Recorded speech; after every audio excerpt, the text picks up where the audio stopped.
عزیزان محترم، خگو معزز و مکرم او محترم مسلمانان ورونو، یو لس میاشتې لگاتار مونږ د الله تعالی جل جلاله امنوالو نعمتونه خوړلې دي او دې باوجود مونږ تاسو د الله تعالی جل شانه حکمونه مات کړی دي. د الله پاک نافرمانیګانې مو کړې دي او شپې او ورځې مونږ تاسو نه ګناهونه ختلې دي. اوس دې ګناهونو په بابت کې الله تعالی جل شانه یو سرکاری اعلان ما تاسو ته وکړو چې الله پاک مونږ ته دعا خوندلې ده چې تاسو وایي واعف عنا، اے الله مونږ ته عفو وکړه، معافي وکړه، واغفر لنا او مونږ وبخا، وارحمنا او مونږ باندې رحم وکړه. الله تعالی جل جلاله امنوالو مونږ او تاسو ته دا درې خبرې کوي چې دا معنی وغواړئ، خپل ګناهونو باندې معافیرانه وغواړئ او وایي یا الله مونږه معاف کا، خپل ګناهونو باندې بخښنه رانه وغواړئ او وایي یا الله مونږه وبخا او ما نظما رحمت هم طلب کئ او وایي ارحمنا مونږ باندې رحم وکړه. نو چې الله تعالی جل جلاله امنوالو دا خبر مونږ ته په خپل خوذلې ده او دا طریقې د ګناهو د توبې مونږ ته په خپل خوذلې ده، نو یقیني خبره ده چې الله تبارک وتعالى به مونږ تاسو ګناهونه معاف کوي. خطايګان به الله تعالی جل جلاله امنور ورته معاف کوي او دا دې لسو شپو کوم چې د رحمت باران د رحمت ته او د دې رحمت شپو بهار دی، ان شاء الله خصوصي رحمتونه په مونږ تاسو کوي. خو د ما عزیزانو دې د پاره لګو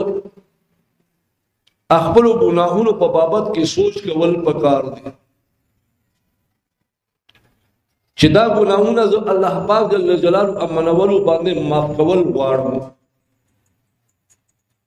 زه توبه استل غواړم. د دې توبې د پاره بیا شرطونه دي،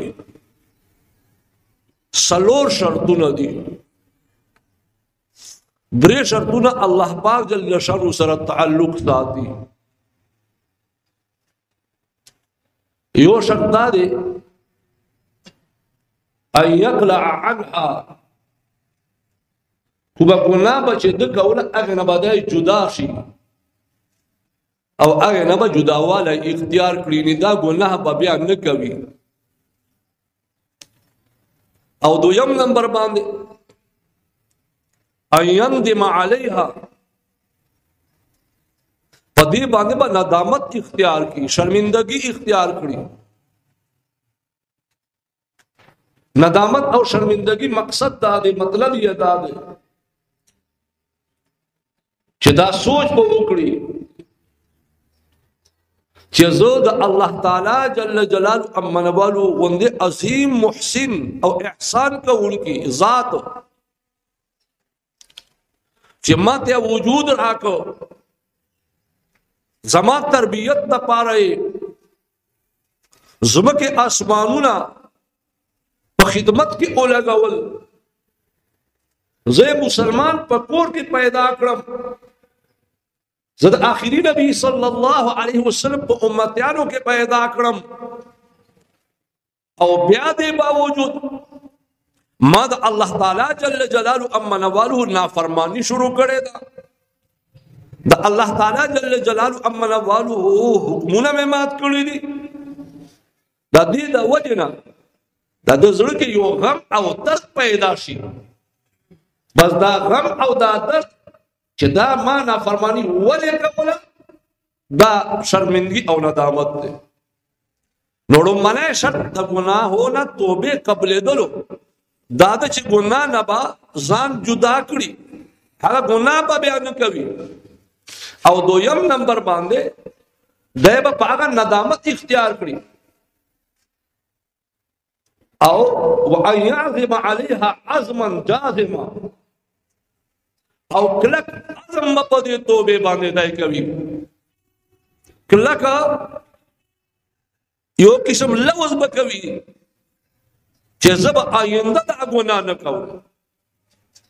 او دا خبره باندې ځان پوي کوي کله انسان داسې وي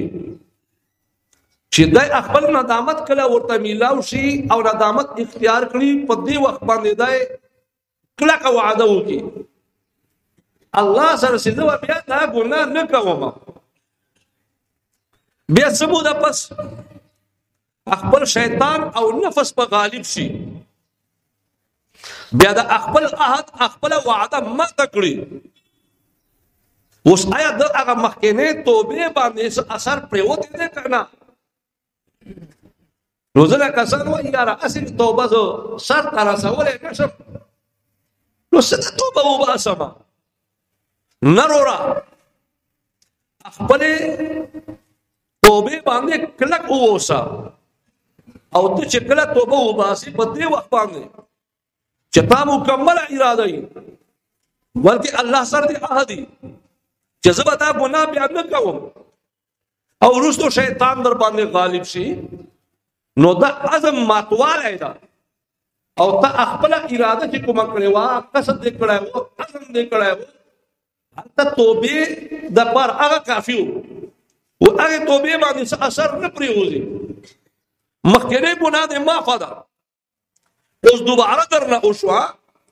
دوباره بیا په دې باندې الله تبارک وتعالی سره عهد وکړه